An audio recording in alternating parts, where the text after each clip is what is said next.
Tonight on 39 Dunedin News, student loan debt tops the $15 billion mark and prompts calls for changes to the national loan scheme. Changes coming for the city and Amos M Brewery as its new multi-million-dollar complex nears completion.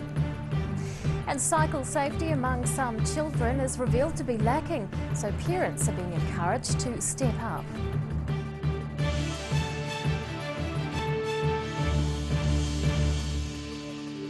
Good evening, Dunedin. I'm Rebecca Dupree.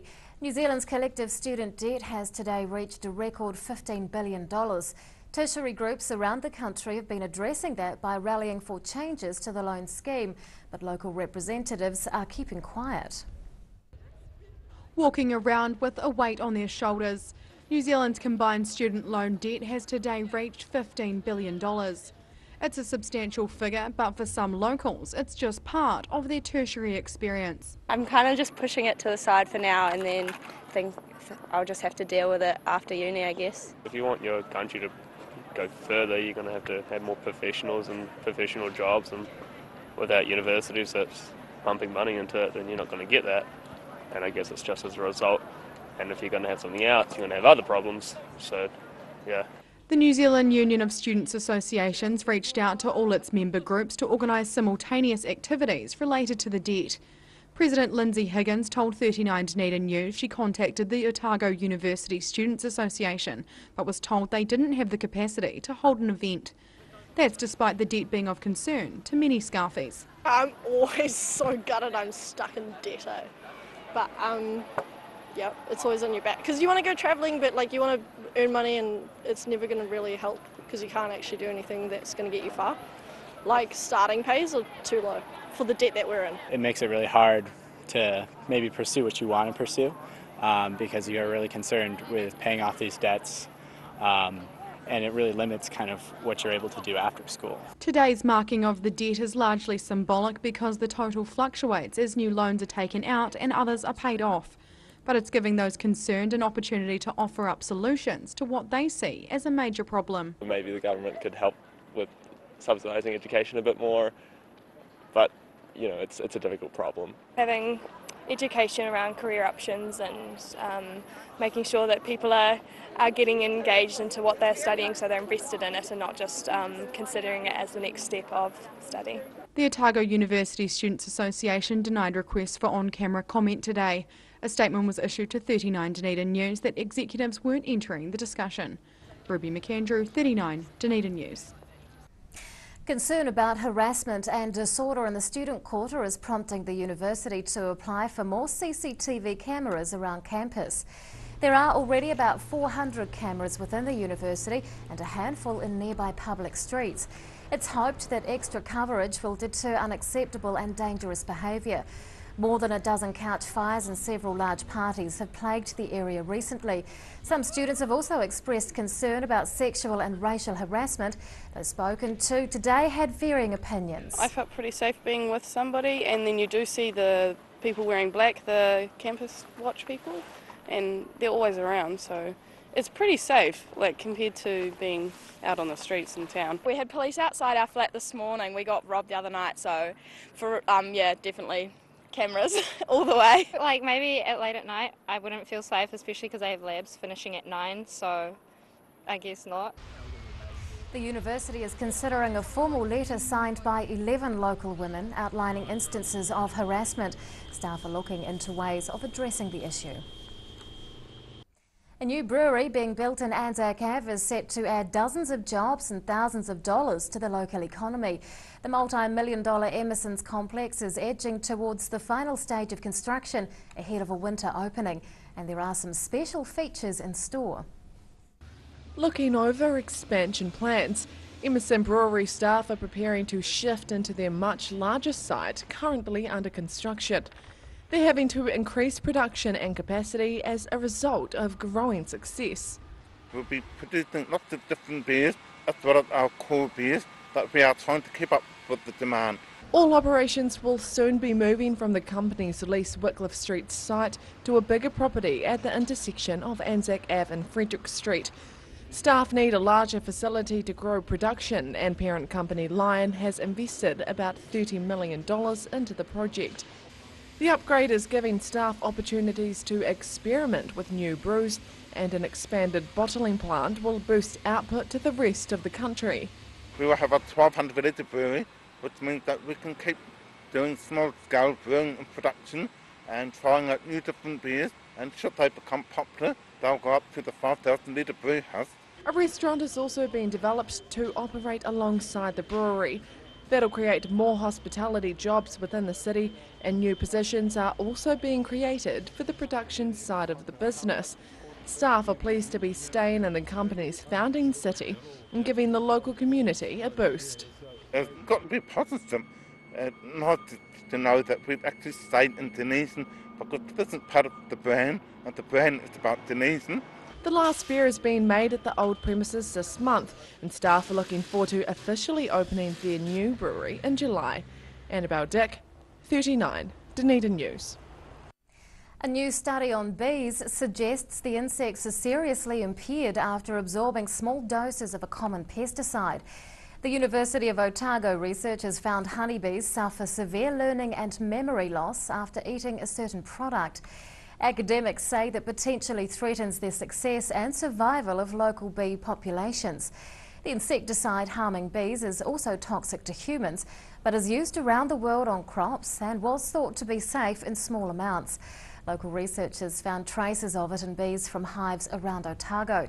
They say it's worrying that even tiny amounts of the product are causing harm. A local medical student has found many primary-aged children lack the ability to cycle safely. She studied almost 300 kids, examining their riding skills and equipment, and she says parents need to be more involved in decision-making.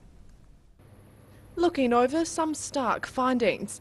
This University of Otago student is reading through a study she's completed on children's cycle safety. She examined youth under the age of 10 to see if they were competent enough to tackle roads later in life. Why I did the study was basically to look at whether or not there were certain factors in primary school age children cycling that would affect their ability to cycle by themselves later. Bromwell worked with 293 primary school pupils aged 8 to 12 from the Alexandra area. They were tested on their knowledge of road rules, their competency riding bikes and the quality of their cycling gear. Bromwell says the results show more training and checks need to be done to ensure kids can ride alone on roads. We found that 1 in 4 of 10-year-old children and below weren't able to completely do the practical assessment, which involved kids biking up and down a cycle lane and performing the hand signals and being able to start and stop without going outside the lines or losing control. Police and the New Zealand Transport Agency recommend that children under 10 should ride with an adult. Bromwell wanted to test if kids just over that age were competent without supervision.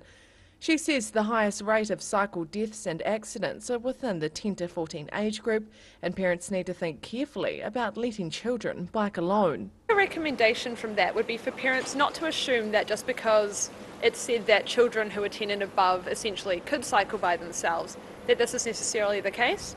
Parents should probably try and address for themselves and assess whether or not their children are in fact able to cycle by themselves competently on the road. She says it's great the government's investing in more cycleways, but thinks safety needs to be addressed further. Annabelle Dick, 39, Dunedin News. Still to come on 39 Dunedin News, we take a look at the reasons behind radical orientation, and the cityscape continues to undergo change thanks to public artwork.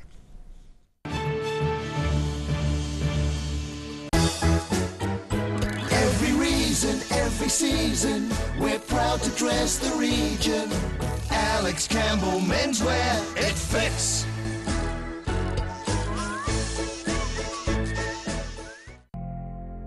New Zealand Beeswax Limited are the quintessential beeswax, woodwear and beekeeping suppliers. From the amateur beekeeper to the commercial operator, New Zealand Beeswax Limited has the quantity to meet your needs. For great prices, great service New Zealand-wide, contact New Zealand Beeswax Limited on 03 693 9189 or visit www.beeswax.co.nz. The team at Caltex North care more about you than just putting fuel in your tank. They care about you and your family. At the Caltex Valley Workshop, the skilled service team care about your safety, extending the life of your car and helping you live more economically. There's a range of modern equipment to give comprehensive warranty fitness checks and servicing to your vehicle. Come visit your only local in North East Valley and receive 10% off when you book your warrant and service together.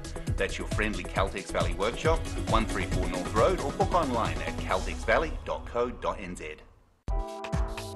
Don't miss the home show. Lots of great ideas, great prizes, great deals, kitchens, bathrooms, furnishings and lots more. The Edgar Centre Moore FM Arena, 4th, 5th, 6th of March. Adults $10, children free. See you at the home show. Grandad loved his family and surfing, in that order. He taught me to surf and we spent a lot of time in the water together over the years. When he died, I strapped the camera to the nose of his old board and filmed the paddle out at St Clair. Gillian's played the video on the big screen at his funeral. Grandad would have loved having everyone come out one last surf with him. Gillian's Funeral Services, helping families celebrate the lives of their loved ones for generations. Gillians.co.nz. Ecrotech Limited have been supplying beekeeping equipment and honey products in New Zealand for over 100 years. A specialist manufacturer of hiveware and plastic products for the beekeeping industry. They are the leading supplier of beekeeping equipment nationwide. For all your beekeeping needs, visit ecrotech.co.nz or call 0800 117766.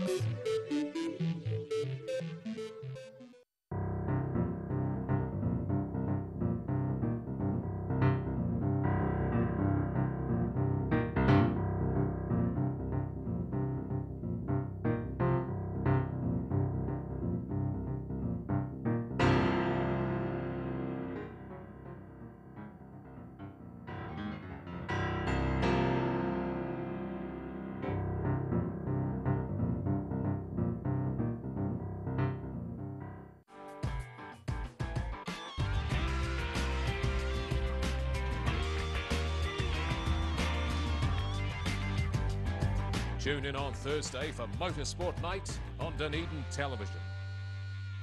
Here's something else to look forward to sinking your teeth into every weekend with the Otago Daily Times, the Weekend Mix, your guide to what's hot in fashion, entertainment, food and more. New weekend magazine in your ODT. Pick up your copy this Saturday.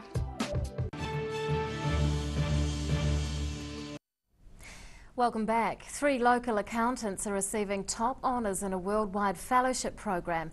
Malcolm Wong, Ralph Adler and Scott Mason have been awarded accolades from Chartered Accountants New Zealand and Australia. They're among 58 fellowship recipients globally, 33 of which are in New Zealand. Each year, honours are given to members of the accounting organisation, recognising outstanding service to the profession and community. Other award winners are based in Australia, Asia and the United Kingdom. And on that note, let's take a look at today's financials. The NZX 50s closed the day up 32 points, it's now at 6,313. The Nikkei is up 629 points. And to the exchange rates, the Kiwi dollar is out slightly against the euro, but we are down against the other currencies we follow. Students at the University of Otago are raising political awareness among their peers on campus. A group of young activists organised radical orientation to coincide with the more mainstream welcoming events last week. And Tyler West joins us to talk about it. Good evening. Kia ora. What was the intent behind radical orientation? It was to provide a flax roots alternative to the current orientation events, which at the moment are decidedly commercial and quite apolitical. Was it the first time it's been held? It's the first time this year. Similar events have been held in the past, but not a full week of events as we had this year. Which topics were you focusing on? We had a whole vast group of people involved, everything from the real radical socialists and anarchists on campus, all the way through to feminists, environmentalists, animal rights activists, all sorts of people, just based on the campus. Tell us about some of the events that were held. The main event was Disorientation, which is a form of alternative tent city, which we had right out on Union Lawn, live music, a whole heap of groups had their own little stalls and stuff like that, open mic. Besides that, we had movie screenings, workshops, some open forum sort of stuff, about 7 events throughout the week. How did students respond? We had 1 or 2 negative responses that focused quite unilaterally on this idea that the university isn't really the place for that sort of, flax roots, grassroots, radical, quite disruptive politics. But that was probably less than half a dozen people as far as I'm aware. Beyond that, we've had dozens of people who were involved, on the day, came along and had a look, have gotten in touch with us afterwards, who were quite excited that there was something else available. Explain the term flax roots for us. It's a very Aotearoa New Zealand specific version of grassroots. It really means here. What do you not like about normal O-Week activities? I don't think it's quite so much that we specifically don't like O-Week activities. It's more that, since the VSM Bill 5 years ago, it's very difficult for more politically oriented events and more alternative events to really be held on campus. So that sort of stuff really has to come from us, the bedrock of students, without those bigger organisations representing us. Why do you think it is important for young people to be engaged in politics? I think all people are engaged in politics, whether they realise it or not. It's more about being conscious of the politics around you and actually being able to debate the sorts of stuff that happens around you and being able to participate in politics. It's that sort of basic democratic idea that we're all involved. What are some of the local groups on campus that have political associations? There's the youth wings of a few parties. They're not hugely active as far as I'm aware, or as far as has been the case since I've been at the campus for about 3 years now. You have the International Socialists who have been there for years, and from time to time you'll have dotted to the occasional movement, and there are feminist and environmentalist organisations that come and go. How do you hope radical orientation will influence students going forward? What we're hoping is that by having so many groups pool their resources, that not only will those pre-existing groups benefit, but we can have new organisations that might not have existed before come into being, and that's already happened. From radical orientation, a new feminist society has been formed. It's in a very nascent state at the moment, building up members. But at the moment, before, this week just passed, there weren't actually any feminist organisations that met, in real life in meet space together face to face on campus. So we've already had that sort of positive effect on the general political life of students. From Radical Orientation, Tyler West, thank you so much for your time. After the break on 39 Dunedin News, 2 Highlanders will be watching the next game from the sidelines due to injury, and we're on the streets to talk about changes to dog bylaws.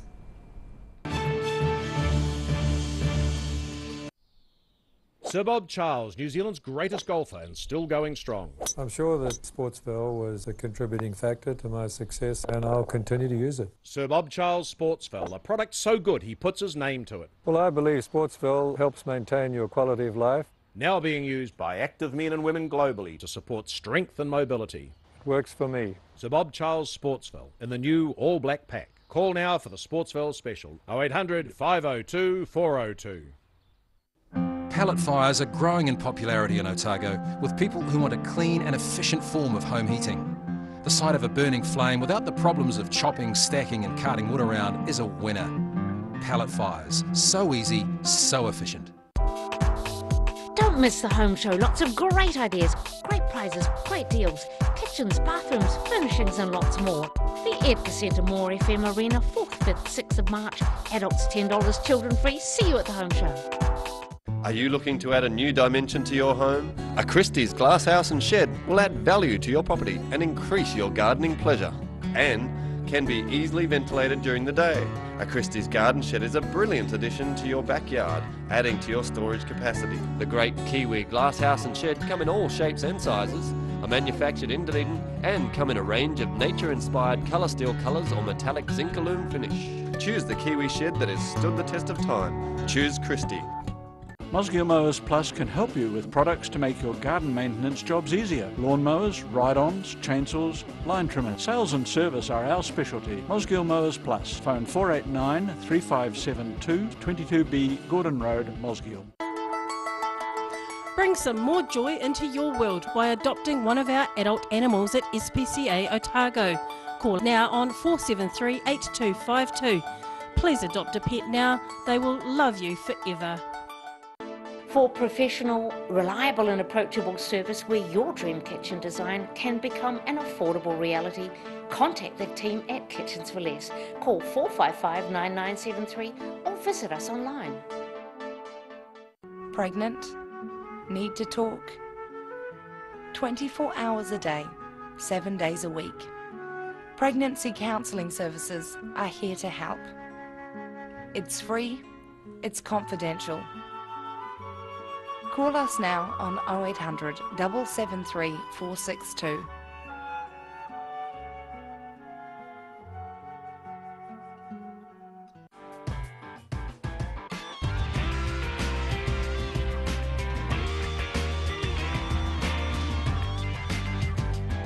Tune in on Thursday for Motorsport Night on Dunedin Television. Every reason, every season, we're proud to dress the region. Alex Campbell Menswear, it fits.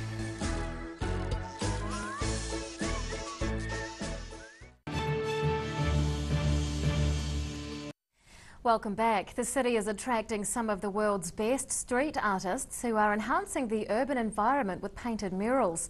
A Polish woman is creating the latest piece of public artwork in Moray Place, and there are more plans to turn local walls into creative canvases. Stenciling Dunedin streetscape. Polish artist Nee Spoon and her husband are working on the city's latest public mural in Moray Place. They've been enticed south by the Dunedin Street Art Trust. We're getting quite the reputation internationally. It seems everyone who comes here wants to come again, and not only that, tell their friends about it and spread it out on the international street art network. A new mural nearby was painted by another international artist at the weekend. The Mower by UK-based Flem is his third work in Dunedin. He's one of several top illustrators loving the local scene and showing residents what's possible. We really want to lift the game for local artists. We want people to be inspired and go ahead and give us the best submissions they possibly can. You might have seen some of the chorus cabinets around the city. They've been done a lot by local artists and they're amazing, and we want to see some really big scale versions of those as well. This wall in Rattray Street is for changing works, painted anew every month or so. One of the Trust's main motivators is inspiring youth. The whole idea that you can inspire young people to potentially be doing this anywhere themselves in the world. Also, the art's free to look at. There's no cost for you to go and look at it. You can stand and engage with it in whatever way you like for as long as you like. This Carroll Street alleyway is the subject of a competition for local artists. The winner will receive $1,500 and agreed costs to paint the walls, which will feature on the Dunedin Street Art map, and that's prompting tours through parts of the CBD. People are actually going and, as I said, engaging with the art. They're also using the local facilities, and there's more pedestrians, there's more people on the street, and that isn't a bad thing. It's all part of ongoing efforts to revitalise the city. Rosie Mannins, 39, Dunedin News. The Highlanders are heading into their second Super Rugby match of the season with two key players out from injury. They're hosting the Hurricanes in Dunedin on Saturday in a rematch of last year's final.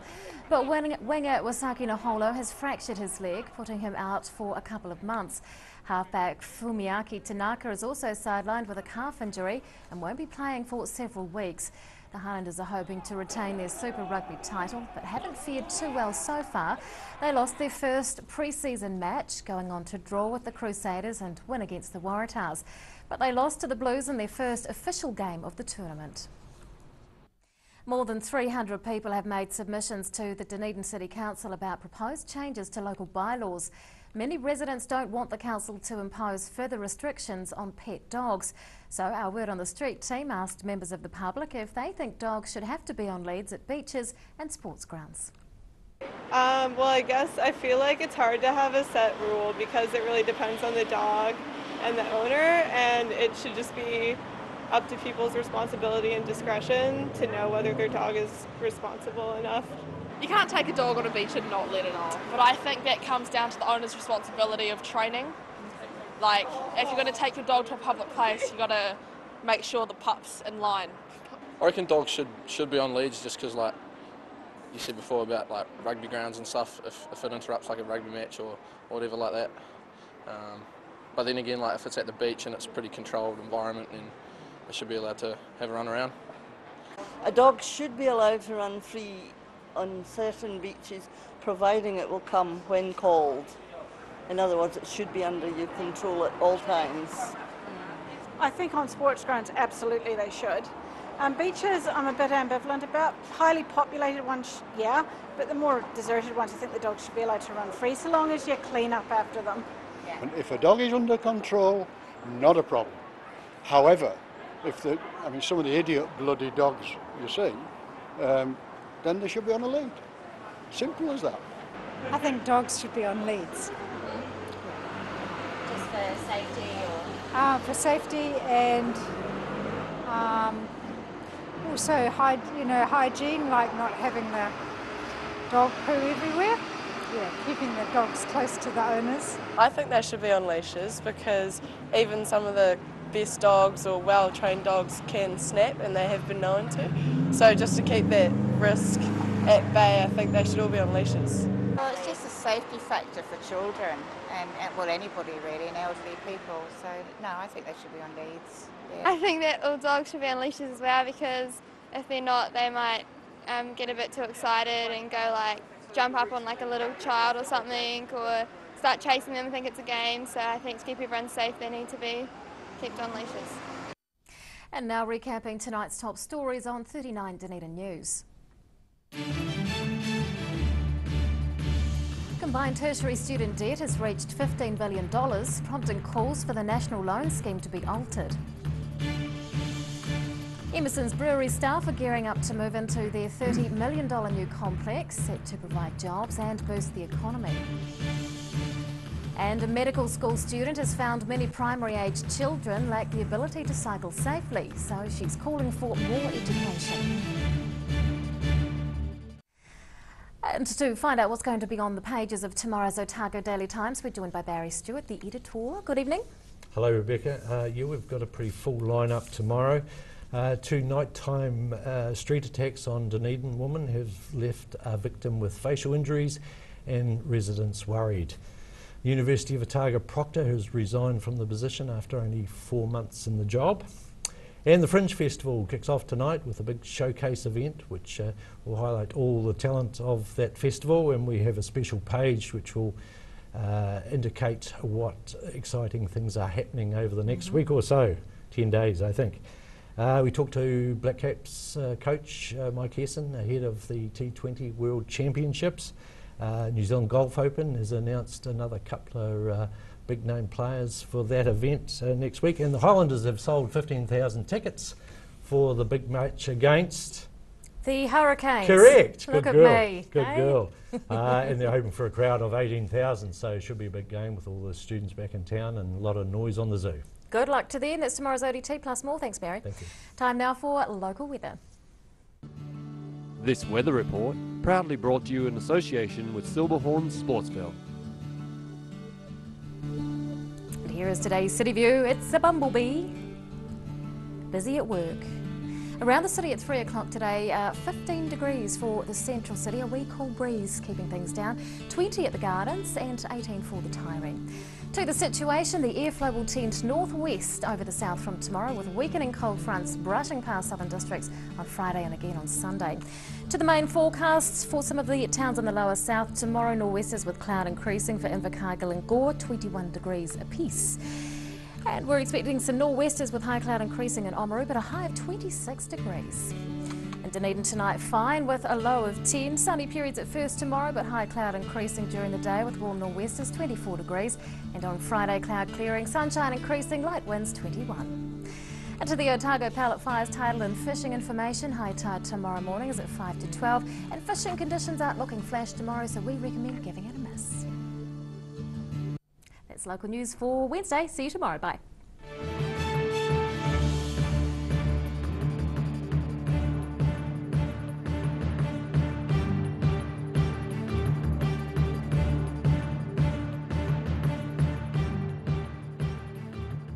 This 39 Dunedin News Bulletin proudly brought to you in association with Alex Campbell's Menswear. Supporting local content so you can see more of New Zealand on air.